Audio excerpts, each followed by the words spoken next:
Taraflı haberciliğin doğru adresi, sessiz yayınların sesi, gündem arsızı, teknoloji, oyun, popüler kültür avcısı haber programı Haber Uzayı başlıyor. Her yıl merakla beklenen günlerde sonunda geldi çattı. E3 dönemi resmen başladı. Heyecanla beklenen oyunların fragmanları birer birer geliyor. İlk duyurulduğu günden itibaren heyecan kasırgası oluşturan Elden Ring de sonunda görücüye çıktı. Ya Jeff Efendi yine boş bir sunum yapacak. Summer Game Fest diye Summer Reklam Fest izletecek dedik. Ama pek de öyle olmadı. Yani reklam çok fazla izlemedik ama tırt oyun fragmanı dolu bir yayındı. Gerçi arada Salt and Sanctuary'nin devam oyunu, sıra tabanlı Metal Slug Tactics, Evil Dead gibi ilginç oyunlar da duyuruldu. Ama ve lakin Balcı Reis ulan burada seni de göt etmezsem ben de adam değilim diye anti içmiş olacak ki fragman potporisi şeklinde geçen Summer Game Fest etkinliğinin sonunda Elden Ring gösterildi. Elden Ring grafik olarak inanılmaz göz alıcı gözükmese de sanat tasarımı ve atmosferi olarak yine çok acayip görünüyor. Oyunda acayip fantastik gotik bosslar, keşfe açık büyük bir dünya, bölgeler arasında isteğimize bağlı olarak kullanabileceğimiz bir adet at da olacak. Elden Ring'de dinamik hava şartları ve gece gündüz döngüsü de yer alıyor. From Software'in yaptığı şimdiye kadarki en büyük açık dünya oyunuyla karşı karşıya kalacağız. Bataklıklar, şatolar, geniş düzlükler, ovalar, yaylalar, neler neler. Ve bu gotik macerayı 4 arkadaşımızla birlikte co-op deneyimleme şansımız da olacak. Bu arada oyunda gizlilik mekanikleri de var. Bu maceraya atılmak için çok da beklemeyeceğiz. Elden Ring 21 Ocak 2022'de hem yeni nesil konsollar hem de önceki nesil ve PC için yayınlanacak. Böylece Jeff Efendi skoru eşitledi. Jeff 1, burada 1. Önümüzdeki maçlara bakacağız artık. Jeff Keighley'nin Summer Game Fest yayınının en başında adeta minik bir kalp krizi geçirmeme neden olan bir an yaşandı. Yaklaşık 2000 burada karşısında canlı yayında ufak bir inme geçirmeme neden olan şey Jeff Efendi'nin kankası Kojima'nın adeta Metal Gear Solid gibi bir fragman hazırlamış olmasıydı. Evet, Kojima da Summer Game Fest'te yer aldı. Aha da bu tuhaf fragmanla. Müzikler, Shadow Moses'ı andıran atmosfer, iç mekanda dolaşan askerler, karton kutu, portakallar falan derken adeta bir Metal Gear Solid oyunu fragmanı izliyorduk. Ulan varı yoğu satıp PlayStation 5 mi alacağız şimdi şeklinde cüzdan yakan düşünceler beynime hücum ederken neyse ki gerçekler çok geçmeden ortaya çıktı. Meğerse Bay Kojima Death Stranding Director's Cut adıyla kamufle ettiği Death Stranding'in PlayStation 5 sürümünü bize itelemeye çalışıyormuş. Ya Bay Kojima havalı bir isim koyan da aynı oyun değilmiş havası yaratan diye düşünerek PlayStation 5 sahiplerini bir kez daha Death Stranding iteleme derdindeymiş meğer. Ya vallahi içime su serpildi ya. Bir an yeni Metal Gear Solid duyuruluyor sanıp böbreği Let Go'ya koyuyordum neredeyse.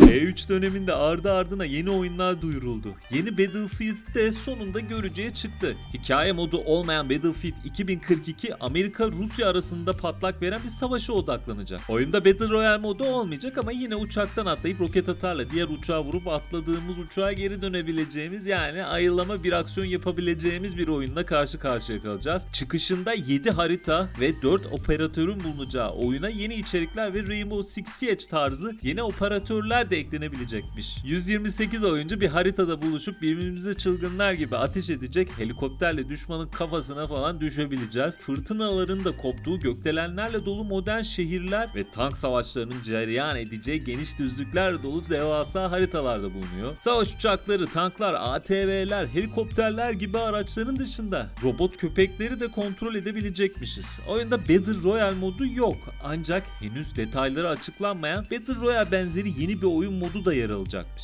Ya valla EA'de sanki kafalar karışık. Adamlar hala Battlefield'i hangi oyuna benzeteceklerini tam olarak kestirememişler gibi.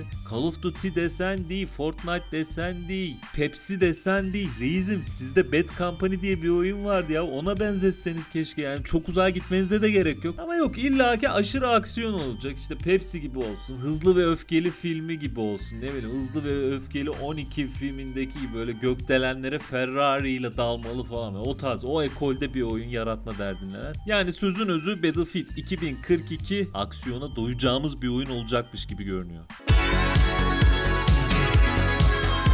Çıkmayan oyun Mount & Blade 2 Bannerlord'un hem PC hem de konsollar için çıkış yapacağı açıklandı. Ancak henüz hangi konsollara çıkacağı ve çıkış tarihi konusunda herhangi bir detay da verilmedi. Vay be, bayağı çıkmayan oyun konsollara da sonunda çıkıyor. Bannerlord hem kutulu hem de dijital olarak satışa sunulacak. Ama ne zaman satışa sunulacak sadece bu bilgi Armağan Yavuz'da mevcut. Ya bana kalırsa muhtemelen 2023 gibi falan o civarlarda çıkar. CD Projekt Red'in ardından bir oyun firması daha hacklendi. O oyun firması da Electronic Arts oldu. Bir hacker grubunun Casino Arts'ın sunucularına girip FIFA 21 ve FIFA 22 ve Frostbite oyun motoruyla ilişkili bir dünya dosyayı çaldığı ortaya çıktı. Çalınan bu bilgiler Deep Web'de satışa çıkarıldı. Leakbook adlı hacker 780 GB boyutundaki çalıntı dosyaların içinde Frostbite oyun motoruna ait kaynak kodların FIFA 21 ve FIFA 22 kaynak kodlarıyla Sony ve Microsoft'a ait de bazı bilgiler olduğunu belirtti. Koskoca EA de kasayı patlattırmış. Vay be, bu hackerlar da gitgide daha tehlikeli olmaya başladı vallahi. Mobil oyun gibi Epic Games Store'da bedava verilen oyun gibi oyun Prince of Persia: The Sands of Time 2022 yılına ertelendi. Hindistan'da geliştirici ekip Ubisoft'un E3 konferansını pas geçtiklerini, çünkü oyunu geliştirmeye aşırı odaklandıklarını belirtti. Prince of Persia: The Sands of Time Remake PlayStation 4, Xbox One ve PC için bir de mobil cihaza için şaka ama oyun harbi mobil oyundan haliceydi. Düzeltmişlerdir umarım. Sanmıyorum ama. Netflix'in Witcher dizisinin ikinci sezonundan kısa bir video geldi. Yennefer'in ve siyahi elflerin maceralarını izleyeceğimiz yeni Witcher dizisinin ikinci sezonunun yayın tarihi henüz belli değil. Video ile birlikte bir de 9 Temmuz'da Witcher yapımlarına özel bir WitcherCon etkinliğinin düzenleneceği de açıklandı. Ya diziyi acayip merak ediyorum ben. Yennefer acaba lezbiyen bir evlilik yapacak mı? Netflix Geeked etkinliğinde Splinter Cell ve Far Cry animasyon serileri de duyuruldu. Splinter Cell animasyon serisinin senaryosunu John Wick serisinin de yazarı Derek Kolstad üstleniyor. Far Cry dizisi ise tema olarak Far Cry 3 Blood Dragon oyunundan esinlenmiş 6 bölümlük bir mini seri olacak. Netflix oyun dünyasını emcüklemeye devam ediyor. O değil de artık bir Splinter Cell oyunu gelse de oynasak.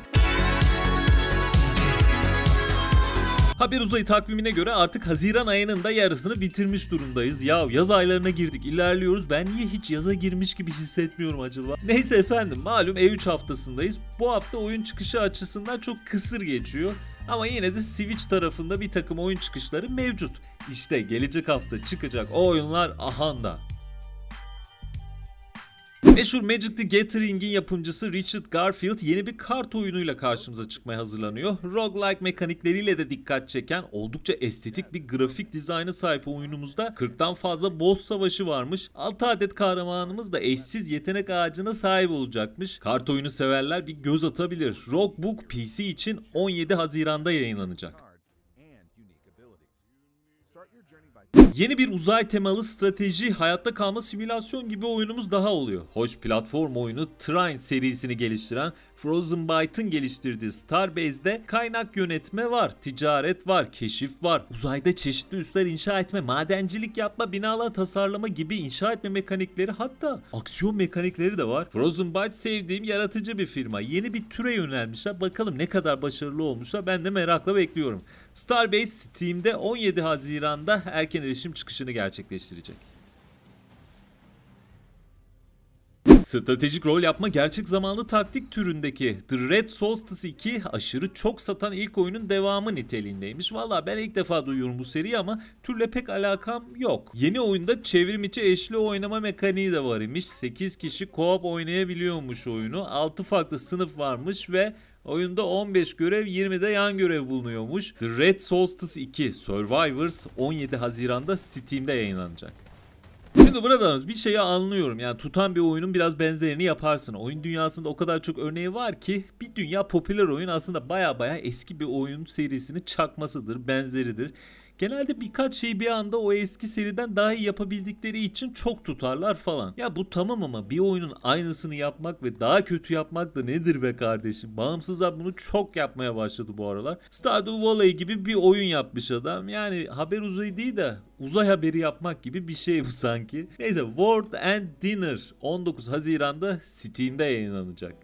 Pocket Warriors'da geçtiğimiz hafta Nintendo Switch için çıkmış ama gözden kaçırmıştık. Oyunumuz minimal bir hack and slash aksiyon oyunu. Görevimiz kötücül bir takım güçlerin ele geçirdiği bu masalsı dünyayı kurtarmak. Pocket Warriors'da hikaye modu dışında zaman geçirmek için oynanabilecek Survivor ve lokal PvP modları da bulunuyor. Oyun hem tek başına hem de konsol üzerinden multiplayer olarak birden çok oyuncuyla farklı modlarda da oynanabiliyor. Yerli ve milli bir oyunumuz Pocket Warriors 8 Haziran'da Switch için yayınlanmıştı diyor ve buradan pası ucuz oyun rehberimiz enucuzoyun.com'a atıyoruz.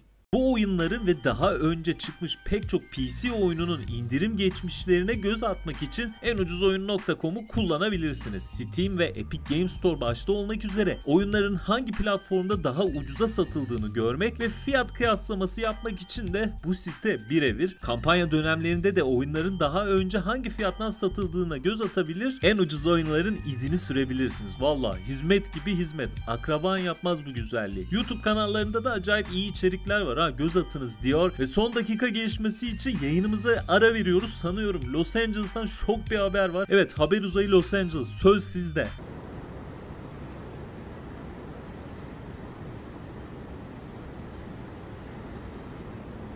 Bu haftanın gündemi de böyleydi. Önümüzdeki hafta aynı gün aynı saatte Haber Uzayı'nda görüşmek üzere. Yani aynı saatte olmasa da aynı günde olmayabilir ama önümüzdeki hafta Haber Uzayı'nda, yani önümüzdeki hafta da olur mu onu şimdi ben tam bilemedim ama sevdiyseniz olur, devam et derseniz olur. Hadi ben kaçtım. Czterech-letni prosiaki imenuje se Jožin, Jožin, Spážin, močalem se blíži.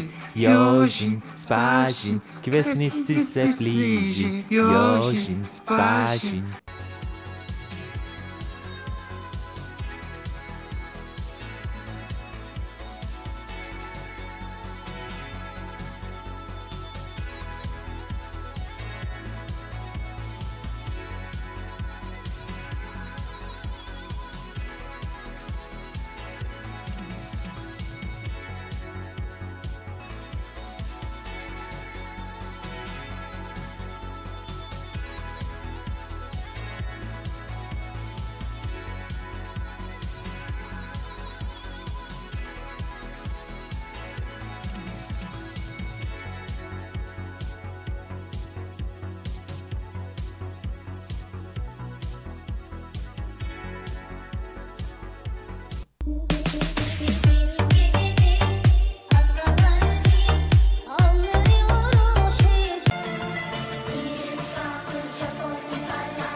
Bize katılın.